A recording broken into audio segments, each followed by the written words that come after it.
ырыскыңар ушул жол. 1-2 мүнөт убактыбыз калды окшойт.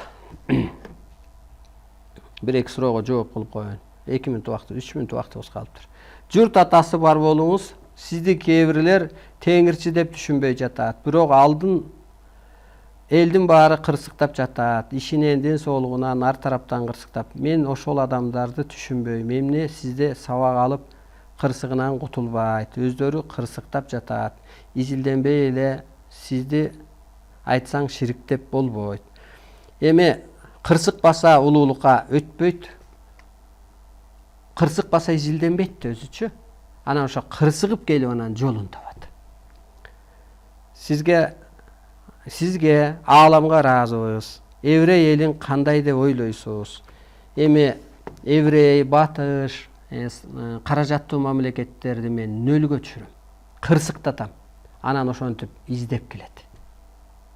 Мен дүйнө элин кырсыктатам. Кытайды да, Россияны да, Американы дагы, Арабияны дагы. Себеби эски нерсени жойбосо жаңы нерсе чыкпайт да. Жаңы падыша чыкканда эле мына жаңы Кудай эмне тартип менен келиптир? Адамзатты бириктиргени келди. Жана план программа деп президент эле коррупцияны жоюм деп чыкты го, мисалга. Анан завод, фабрика ачам, анан айлыды өнүктүрөм дегендей мен ошол коррупцияны дагы, жалган жашоону дагы, эски динди дагы, караңгы күчтү дагы жоюм. Эмки эфирде да ушуну улап айтып берем. Ошондуктан еврейди эсепке албай эле койгула. Жаңы Кудай Арстанбай, сизге түбөлүк ыраазымын. Мен өзүмдү тааныдым, үй бүлөбүз менен сизди көрөбүз. Балдарым кичинекей болсо дагы сиздин сөздөрүңүз менен тарбияланып калыптанып жатат. Сизди көргөндөн баштап балдарым да өзгөрүп тарбиялоодо оңой болуп жатат. Ыраазымын сизге. Урматтуу улуу журтум, сиздер ыраазы болуңуздар. Кыргыз болуп жаралып калганыңыздарга эң биринчи бысыбылда деген сөздөн мурун ыраазымын деп жашаңыздар. Ааламдагы акылдуу зат кыргызга илимин эле берген жок, ишеним сыйкырын берди. Аткарып калыңыздар. Ааламдан берилет. Кудай мындай кызматты пенденин баарына бербейт. Сыймыктануу менен тез аткаргыла дейт. Мына Эргешбай ата дагы Зүлфия жана башкалар жазган үчүн Кудай жакшы көрөт. Аткарган адамды, жазган адамды, изилденген адамды, иштеген адамды, аткарган адамды Кудай жакшы көрөт. Сыйынган адам акырында мазак, күлкү, тамаша болуп калат. Ата-эне деле кимди жакшы көрөт? Иш аткарганды, укканды. Керек болсо айттырбай билгенди жакшы көрөт. Ошондуктан кыргыз сиздер эскиче айтканда Кудайсыз деп айтсаңыз болот. Сиздер улуусуздар, сиздер ааламсыздар. Аалам кызматын, аалам жоюлуп кетти да жерге түштү, адамды кийип алды.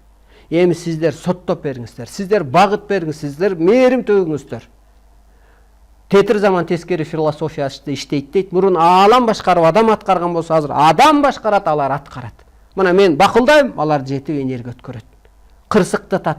Анысы кандай? Аалам кызматына отуруп, ошого ыраазычылык кылып, чыныгы өлбөй туруп асманга чыгыптыр мында. Эки дүйнө биригиптир да, аалам өлбөсө адам өлбөй калат да чыныгы кызматын аткарганда.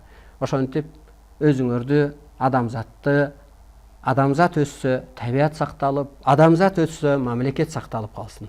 Чындык үчүн жанагы өлүмдү жеңилинен бер деп тиленгенче тирүүлөй басып туруп эле жаның тыңыраак кесте. Чындык үчүн өлүп берсең, асман астында дагы, аалам астында дагы, адамзат астында дагы сиз аксыз. Ошондуктан чындык, правда всегда побеждает дегендей, ак ийилет сынбайт дегендей, чындык акыры жеңет. Кызматыңыздарда ушу көктөн буйрулган, Кыргыздан чыккан, адамзатты куткаруучу, духу бийик, аң сезими чексиз Арыстан Алай кызматыңыздарда болду. Сиздер Арыстан Алайга көчүрмө болуп алыңыздар. 2-4 күнү түз эфирде кечки саат 8-де жолукканча жаныңыздар ак, өзүңүздөр саламатта туруңуздар.